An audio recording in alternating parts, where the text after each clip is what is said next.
Middle east में Yemen का Houthi, Lebanon का हिजबुल्लाह, गाजा में हमास, सीरिया और इराक में प्रतिरोधी समूह ईरान के सहयोगी संगठन हैं और इन सभी ने एक साथ मिलकर इजराइल और अमेरिका को घुटनों पर ला दिया है।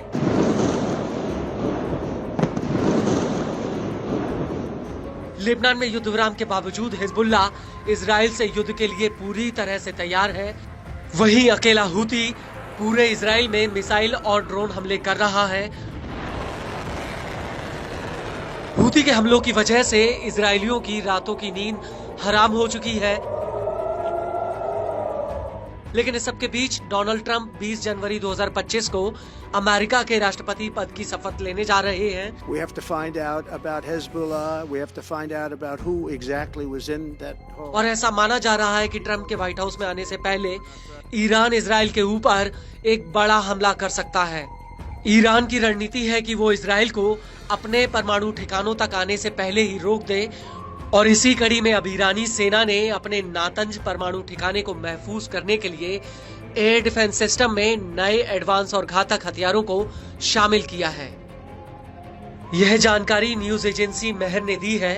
न्यूज एजेंसी का कहना है कि ईरानी सेना की एरोस्पेस फोर्स ने एक संयुक्त सैन्य अभ्यास में इन हथियारों को अपने बेड़े में शामिल किया है और ये हथियार लॉटरिंग म्यूनिशन यानी एडवांस कामिकेज ड्रोन्स हैं, जिन्हें नातंज परमाणु ठिकाने के आसपास तैनात किया गया है।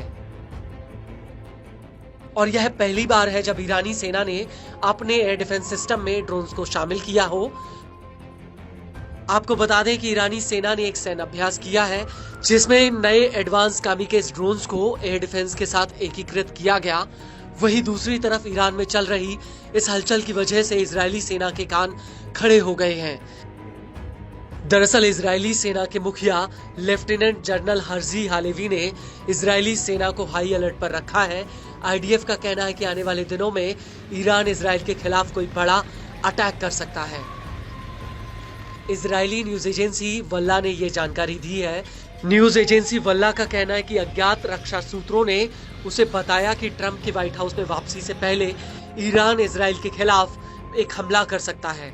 वहीं दूसरी तरफ ईरान में जटिल और अप्रत्याशित हालातों को देखते हुए इजरायली सेना हर हालातों में ईरानी हमले से निपटने के लिए तैयार है।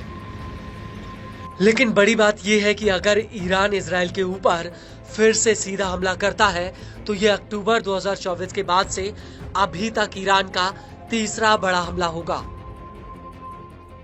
वहीं इसको लेकर जेरूसलम पोस्ट ने तेल अवीव यूनिवर्सिटी में alliance centre for Irani studies के सीनियर रिसर्चर मेल लितवाक के हवाले से कहा कि ईरान विदेशों में इजरायली दूतावासों की जगह पर इजराइल के घरेलू ढांचों पर हमला कर सकता है। बड़ी बात यह है कि ईरान पहले से ही इजराइल पर तीसरा हमला करने की कसम खा चुका है। वहीं लितवाक का कहना है कि इजराइल बिना अमेरिका की मदद के ईरान के हमलों से अपनी पूरी तरह से रक्षा नहीं कर सकता। ईरान के पास करीब 1000 से ज्यादा बैलिस्टिक मिसाइलें हैं और ऐसे में व्हाइट हाउस में सत्ता परिवर्तन के दौरान ईरान इसका फायदा उठा सकता है।